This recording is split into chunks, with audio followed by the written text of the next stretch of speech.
The last person I expected to find waiting by my car was a stranger holding a manila envelope with my name written on it in my father's handwriting.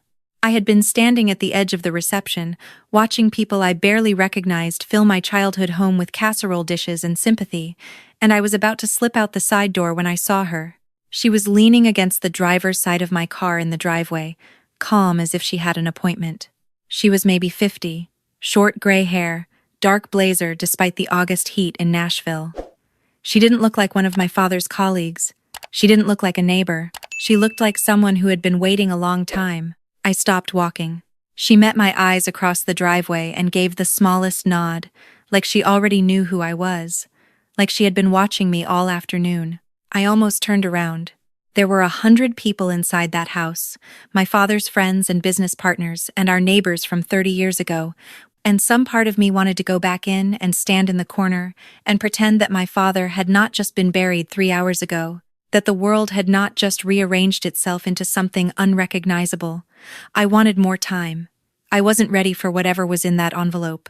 But she took one step toward me and said, very quietly, "Your father asked me to find you today.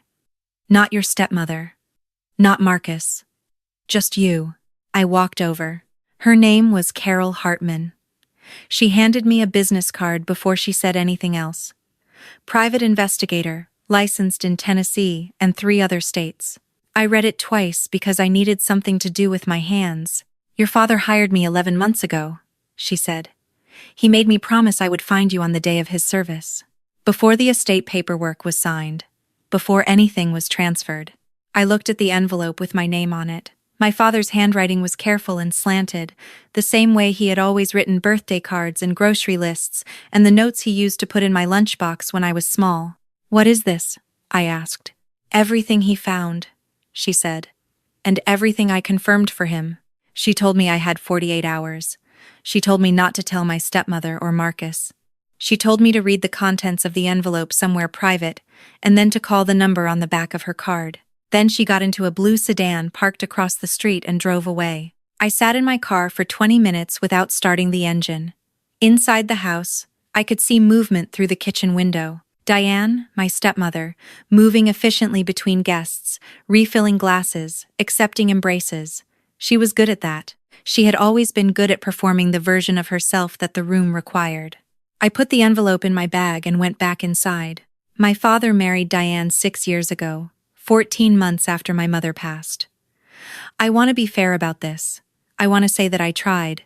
And I did try, at the beginning, because my father was the kind of man who needed someone beside him and because grief had made him quiet in ways that scared me. When he introduced her at dinner one evening, hands folded on the table, hopeful in a way that was almost painful to watch, I smiled and I meant it. Diane was polished. She laughed at the right moments and asked thoughtful questions and remembered things about my life that I had only mentioned once.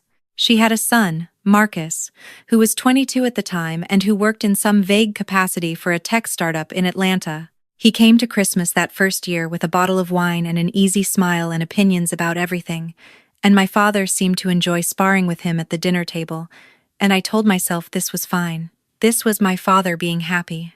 My brother Tyler was 17 then, still in high school, still living in the house. He adjusted faster than I expected. He and Marcus played video games together, and Tyler seemed genuinely to like him, which made everything easier to accept. I had moved to Memphis for work 2 years before the marriage. I visited when I could. I noticed things on those visits, small things at first. My father seemed tired in a way that sleep didn't fix. He would lose the thread of a conversation and then look embarrassed about it. He repeated stories he had told me 15 minutes earlier. I assumed it was grief still, or age, or the particular exhaustion of building a business for 30 years. He owned a mid-sized logistics company that he had started with 1 truck and a handshake agreement, and it had grown into something real, something he was proud of, something he had always told me would outlast him. By the 2nd year of the marriage, he had signed over operational control to a management company Diane had recommended. He told me it was because he wanted to slow down. He told me it was his choice. By the 4th year, he had changed his estate attorney to one Diane had suggested. He told me the previous one had retired. By the 5th year, he had a health crisis, irregular heartbeat, episodes of confusion, and the doctors adjusted his medications twice. He stabilized, then declined slowly, then stabilized again. Diane managed his appointments and his prescriptions and his calendar with the focused efficiency of someone who had been waiting for exactly this responsibility. I noticed the tiredness. I did not yet understand what I was looking at. I drove to a coffee shop on the other side of Nashville. I ordered something I didn't taste. I sat in the corner booth and I opened the envelope. The first thing inside was a letter in my father's handwriting, 3 pages, dated 7 months ago. He wrote that he had started to suspect something was wrong, not with his health, but with his business. Numbers that didn't add up in quarterly summaries. Vendor invoices for companies he had never heard of. 2 signatures on documents he didn't remember signing, one of which was his own. He had gotten a second opinion from a forensic accountant, a man he had hired quietly, paying cash, without telling Diane, and what came back had made him sick in a way that had nothing to do with his heart. Diane and Marcus had been systematically diverting funds from the company for 3 years. False invoicing, inflated vendor contracts, shell companies registered in Marcus's name. The amount, as of the date of the letter, was approximately $460,000. My father wrote that he had also discovered something about his medication. One of the supplements Diane had been adding to his morning routine, she called it a heart health blend. She had ordered it online. She had been giving it to him every morning with his coffee, had been independently tested by the private investigator at his request. It contained a compound that, in the dosage he was receiving, could cause cognitive impairment, confusion, and fatigue. Not enough to kill quickly. Enough to make a man seem like he was simply getting old. My father wrote, I didn't want to believe it. I kept finding reasons not to believe it. She made me feel like I was the one being irrational. That is how it works. I understand that now. He wrote that he had spent 2 months trying to find a way to confront her that felt safe. He was afraid. He was a man who had built something from nothing, and he was afraid of his own wife in his own house, and he wrote that truth down plainly, without self-pity, which was the most devastating thing about it. He had decided not to confront her directly. He had decided instead to protect what he could while he still could, and to document everything, and to leave it for me. He wrote, You are the one I trust to do what needs to be done, not because you are the oldest, because you are the one who never looked away, even when it would have been easier. He wrote, Do not blame Tyler. Tyler doesn't know. He is a good boy, and he got confused the same way I did, and he deserves better than to be caught in this. I read that line 3 times. The second thing in the envelope was a USB drive. The third was a small key with a number stamped on the handle, a safe deposit box key, with the bank name on a paper tag. The fourth was a signed and notarized letter from my father to his original estate attorney, not Diane's, formally revoking all estate changes made in the previous 3 years and reinstating the original will. The original attorney's contact information was written on the back. The fifth thing was a photograph. My father and Carol Hartman, sitting at a diner table, both looking at the camera. He looked tired. He was smiling. On the back he had written, She's good. Trust her. I called Carol from the parking lot. She answered on the second ring. She had been working with my father since the previous September. He had found her through a former business partner who had used her in a corporate fraud case. She said my father had been meticulous, more meticulous than most clients, she said, because he understood that he was working against time and against his own diminishing clarity, and he had structured everything carefully during the windows when he felt sharpest. He was very aware of what was happening to him, she told me. He wasn't confused about the big picture. The supplement affected short-term memory and processing speed. The underlying man was completely intact. I had to stop her for a moment. She waited. He knew the whole time, I said. While she was giving it to him, he knew. He suspected for about 4 months before he hired me, she said. Once we confirmed it, yes.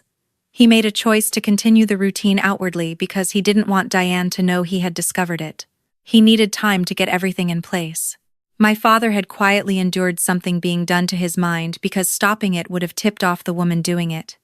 He had calculated that the damage from exposure was less than the damage from alerting her too soon. I thought about all the phone calls in the last year when he had seemed foggy, and I had gently tried to redirect the conversation, and he had gone along with it. I thought about how many times he had been performing confusion so that the woman across the breakfast table would feel safe. He had protected me by letting me believe he was just getting old. The next morning, I drove to the bank before it opened and waited. When the doors unlocked, I went to the safe deposit box. It held 3 things: a hard copy of the forensic accounting report, a secondary USB drive with financial documentation, and an unsealed letter from my father addressed to Tyler. I did not read Tyler's letter. I put it in my bag. I called the original estate attorney, a man named Mr. Ellison, who had a quiet, careful voice, and who said, "When I identified myself, I have been expecting your call. Your father reached out to me 8 months ago. Everything has been prepared." He told me that because the estate changes made after the marriage had been executed while my father was being administered a substance affecting cognitive function, and because my father had revoked them in writing while demonstrably lucid, with notarization and a witness, there was a path to challenging the modified estate. It was not simple. It would not be fast. But it was solid.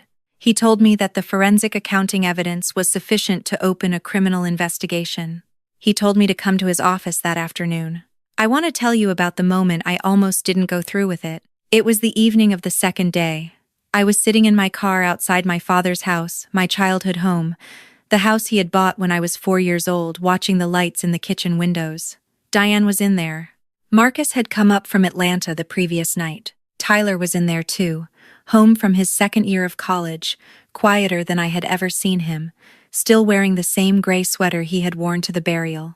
I could see Tyler through the window. He was sitting at the kitchen island the way he always had, one foot on the rung of the stool, elbows on the counter. He looked like a kid. He was 20 years old and he had just lost his father, and he had no idea what was about to happen to the woman he had come to think of as a stepmother and the man he had played video games with for 5 years. I thought about calling him. I thought about knocking on the door and pulling him outside and telling him everything right then. I didn't.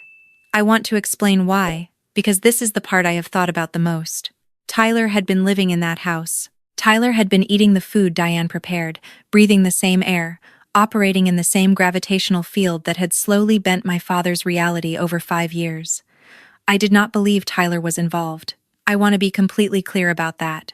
My father's letter said it plainly, and everything I knew about my brother confirmed it. He was not involved, but I had watched a careful, sharp, experienced man get dismantled slowly by someone he trusted completely, and I had not seen it happening even while I was looking. I was not willing to risk the investigation my father's work. 11 months of documentation, the case that Carol had built piece by piece on my assumption that I could read Tyler correctly. It was not that I didn't trust him. It was that I didn't trust my own ability to be certain under that kind of pressure, with that much at stake, and my father had not trusted it either. He had said, "Tyler doesn't know." He had not said, "Tell Tyler." I drove away from the house. I am still not fully at peace with that decision. I think about it a lot. I met with Mr. Ellison that afternoon. Carol was there. There was also a woman from the district attorney's office who Carol had already been in contact with and who had reviewed the forensic accounting report. The conversation was long and procedural, and I will spare you most of it. The short version is this: the case was real, the documentation was strong, and there was enough to move forward. The estate revocation was valid. The criminal exposure for Diane and Marcus was significant wire fraud, financial exploitation of a vulnerable adult, and potentially more depending on what the full investigation revealed about the supplement. I was asked if I was prepared for what came next. I said yes, but what I felt was something much more complicated than readiness. I felt the specific weight of being the person a careful man had decided to trust, and I felt the enormous responsibility of not wasting that trust. And underneath all of it, I felt the grief I hadn't had time to feel yet, the plain animal fact of my father being gone and this being the last thing he had asked me to do for him. I said yes. The investigation moved faster than I expected. Carol had been thorough. The forensic accountant's documentation was organized in a way that made the fraud easy to follow. Within 2 weeks, there were official inquiries.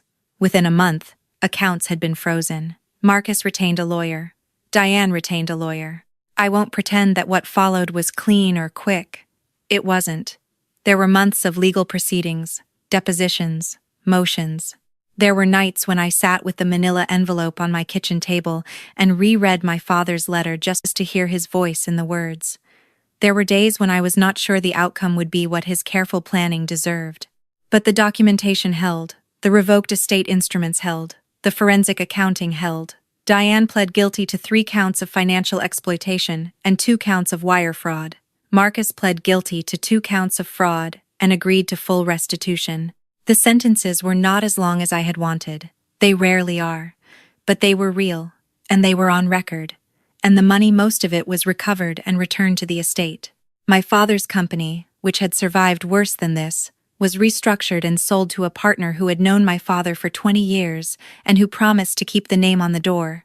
Mr. Ellison oversaw the estate settlement according to my father's original wishes. Tyler and I did not speak for 4 months after the investigation became public. He called me. I let it go to voicemail. He texted. I read them and did not reply. I know how that sounds. I knew how it sounded at the time. Here is what I could not explain to him in a text message, and what I was not yet ready to say out loud. I was not angry at him. I was not punishing him. I was not in some cold, calculating way protecting the case by maintaining distance, because by then there was nothing left to protect. What was happening was something I didn't have clean language for. I had spent 8 months holding something enormous and sharp entirely alone, in a silence my father had asked of me, and the ending of the silence did not automatically translate into the ability to be close to someone else, even someone I loved, even someone who had done nothing wrong and who deserved better from me. There is a particular kind of loneliness that comes from keeping a secret that is not really yours to keep but that was given to you because you were the one who could bear it. I had borne it, and the bearing of it had changed something in me that I didn't yet understand. I needed time. Tyler needed answers. Those 2 things were not compatible for those 4 months, and I am sorry for that, and I have told him so. He called on a Tuesday in March, and this time I answered. He said, I just want to know if you're okay. Not, why didn't you tell me? Not, how could you? Just that. I said, I'm getting there. He said, okay, me too. Can we get coffee sometime? We got coffee. And then we got dinner. And then we started talking every week. And slowly, carefully, the thing between us that had stretched during those months began to find its shape again. It is not the same shape it was before. I don't think it ever will be. But it is real. And it is ours. And my father's letter to Tyler, which I gave to him at that first coffee, unopened, the way I had carried it for him, turned out to say the things Tyler needed to hear in a way that I could not have said them. I don't know what was in the letter.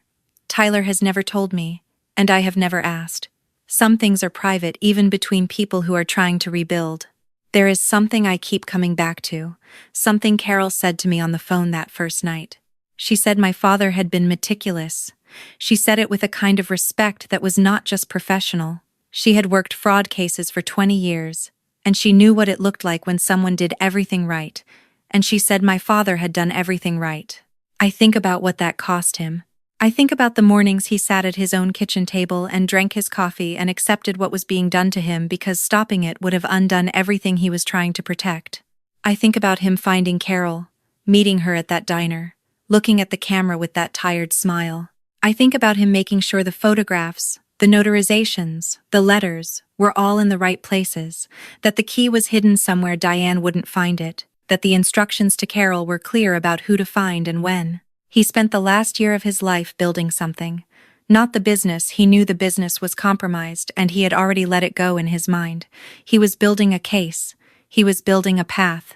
He was building it for me, and through me, for Tyler, and for the version of his legacy that the truth deserved. My father never got to see the outcome. He died before the investigation opened, before the guilty pleas, before any of it. He built the entire thing on faith that I would find what he left, that Carol would find me, that the manila envelope with my name in his handwriting would reach the right hands at the right time. It did. I think about that on the hard days. I think about how much trust it takes to build something you will never see finished, to hand the last pieces to someone else and trust them to carry it over the line. He trusted me with the hardest thing he had. He trusted me to be careful with Tyler, to be patient, to be honest even when it cost something. I am trying every day to be what he believed I was. If there is something I want you to take from this, and I do want you to take something, because I didn't go through all of this just to keep it to myself, it is this. Pay attention to what you tell yourself you are imagining. I told myself I was imagining the fatigue. I told myself I was imagining the financial vagueness. I told myself that I was being an anxious daughter, projecting worst-case interpretations onto a man who was simply getting older. That grief was making me look for problems, that I needed to trust the woman he had chosen. I was not imagining any of it. My instincts were correct from the beginning. I just couldn't find a place to put them that felt safe, and so I put them somewhere quiet and let them sit there while time passed. Listen to the thing you keep setting aside. Get a second opinion. Find someone who has no stake in the answer you're afraid of. My father ultimately did this, but he had to get to the place of doing it alone, in secret, against the current of his own love for someone who had been weaponizing that love against him. You don't have to wait until it's almost too late. And if the people closest to you are telling you that you are overreacting, if the very person you're uncertain about is the one reassuring you that your uncertainty is the problem, please hear me when I say that is exactly what it looks like from the inside. I have my father's letter in a frame on my desk. Not the whole thing, the last line. She left the clues because she believed you would find them. I'm leaving them because I believe the same. He was talking about the evidence. But I have come to think he was also talking about something else. He was talking about me. He was leaving clues about who I was capable of being and trusting me to find that too. I think I am finally starting to. Thank you for being here with me today. I know this was a long one, and I know some of it was hard to sit with. It was hard to tell. But these are the stories that matter, the ones that don't have easy edges, the ones that ask something of you after they're over. If this story made you think about something in your own life, someone you've been making excuses for, something you've been telling yourself you're imagining, I want to hear about it in the comments. I read every single one. And if this is your first time here, welcome. This channel is called Revenge Begins, but what we really talk about is something quieter than revenge, and more lasting. We talk about what it takes to see clearly when everything around you is designed to keep you from seeing. We talk about the kind of courage that doesn't look like courage from the outside, that looks like sitting in a coffee shop alone with an envelope, deciding whether or not to open it. My father opened it for me. All I had to do was follow where he pointed. Hit that subscribe button if you want to come back. I'll be here.